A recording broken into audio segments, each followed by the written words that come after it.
Your NFL vet looking incredibly jocked is here, Darius J. Butler. Trying to get there. D-Butch, big news happening around the NFL right now. Yep. Joint practices. And we'll get to the Giants and Lions here in a matter of moments. But these joint practices, we've been saying for a while. For as long as I've had a microphone in front of me chatting about the NFL. Yep. And you as well.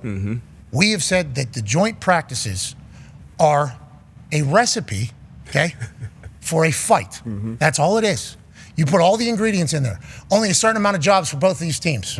You put 2 scouting departments that could potentially hire you for a living to put food on your table. There is a chance to maybe make yourself look great to a completely different coaching staff. There's a chance to prove yourself. There's a chance to take a little extra effort. There's a chance to do a lot of things. And whenever you see somebody from a different uniform for the first time, and you're at the bottom of the roster, and you have a chance to make your mark, every once in a while it's going to be going a little bit longer. It's going a little bit stronger. Maybe doing a little bit of a dirty shot. We saw the Texans doing it to their own players, let alone you do it to another team's players. It is a recipe for a fight no matter what. Chuck Pagano just put out a tweet as these videos came from the Giants-Lions practices of there's been 3 fights now, and we will certainly dive into all of them, where he goes, it needs to be competitive, not combative.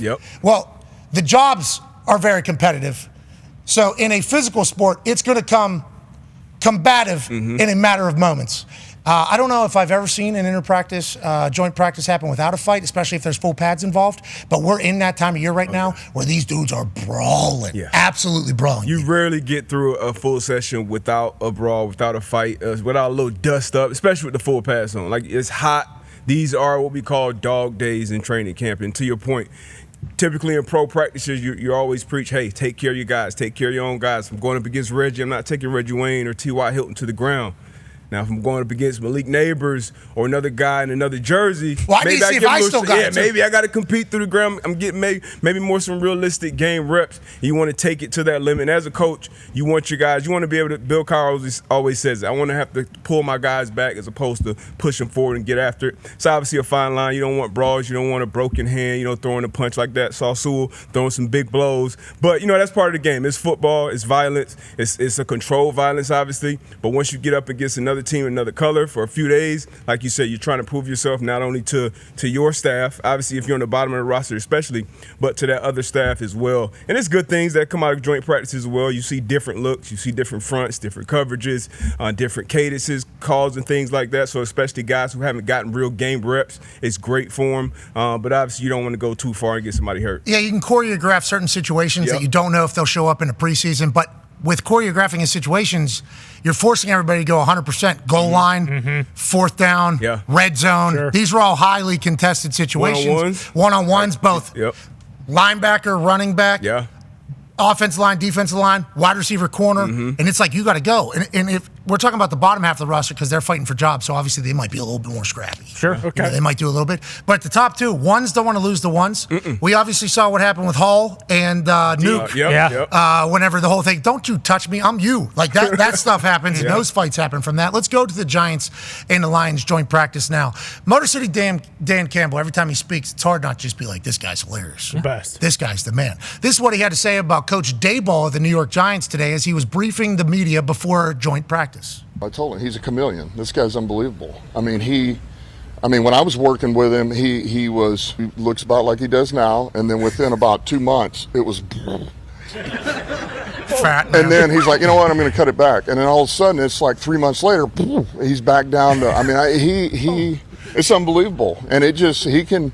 Hey, if he decides he's going to do this, he's going to do this. He decides I'm going to let it go, I'm going to let it go, and I love that about him. I mean, he's rare that way. He's a hell of a coach. He is. I mean, you don't do what you did a year ago without being able to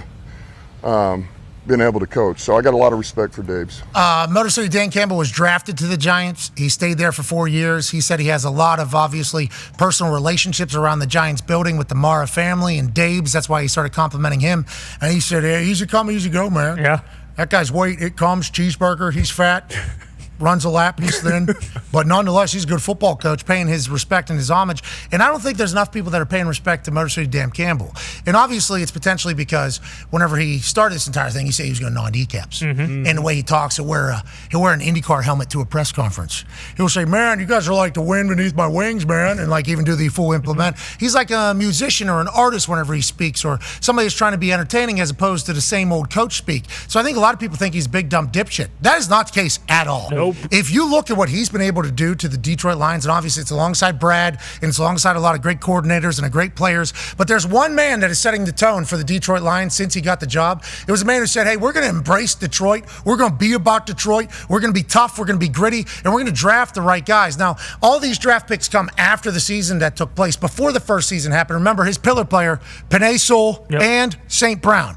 Both of them brand new deals, still on the squad. They were the people they wanted to build and set the team's culture around, and they certainly did that. In a matter of 3 years, they're now the favorites of the NFC North. They're now one of the favorites to be in the Super Bowl, where for 150 years the Detroit Lions were laughed at pretty much? Yep. This dude needs to get a little bit more credit for how he is as a coach, for how he's been able to turn around a program, turn around a building, and how he's been able to remain himself whenever he's doing these press conferences.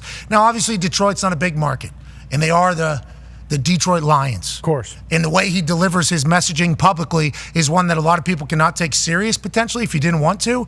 But he's a great coach. Yeah. And he's built his team on everything that you need to win. They're fully bought in. They're fully committed. That's why whenever you hear the Lions are going to be in joint practices, you know 10,000% that there's going to be an us versus them bunker mentality, because that's what MCDC has literally built his entire team on. So there's going to be brawls. Some of these fights this morning coming out of practice are massive. We're talking 15, 20, 30 people getting involved. Jeez. Absolute scrums. A lot of pushing, a lot of shoving. Then every once in a while, one person will get the best of another person. Then another little start will happen. And there's little micro bursts happening within the group. Then there's people just trying to show face. Hey, I'm in here. Then somebody, wait, I didn't get any of this.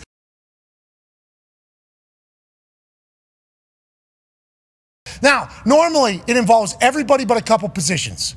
Kickers, punters, normally not fighting. Okay. Long snappers, normally not fighting. Sure. But if the fight gets near us, helmet on, in frame. Need to be in the shot. Got to. Have to. Cameras are always rolling. Have to. They don't stop rolling. That's important too. Hey, front toward fight. Right. Okay, never can never. No. Because on film, this is a good fight here.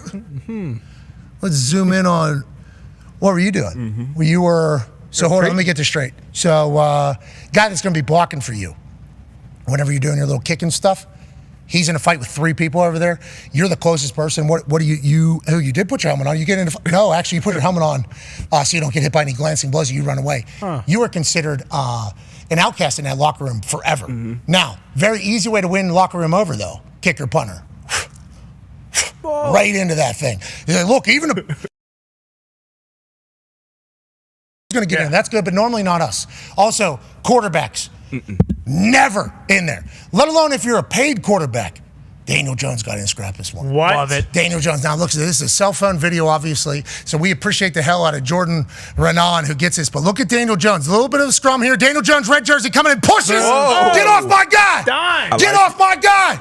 I love it. Absolutely love it. Now, obviously, if your quarterback's in there, everybody has to be in there. Right. Kickers and punters, Graham Gano should be sprinting in there to get in that fight as well if you see Daniel Jones in there, especially if he's making $40+ million and he's been there for a while and had the entire offseason that he had with Hard Knocks where his own GM and scouting department was like, do we know if this guy's worth the money that we paid him? It's going to be built around him. And he said he obviously didn't love the narratives that were coming out of Hard Knocks. Him getting in the fight, D-Butt, I turned, as soon as I saw this video, I actually put the heart on this thing. I'm a Daniel Jones guy. Him getting that arm, that's worth $40 million involved in pushing. Didn't throw a punch, which we respect and appreciate, can't break your hand. But him diving in there to save one of his guys, never see it. Look out for the Giants this year. They got the quarterback fighting for the offensive line.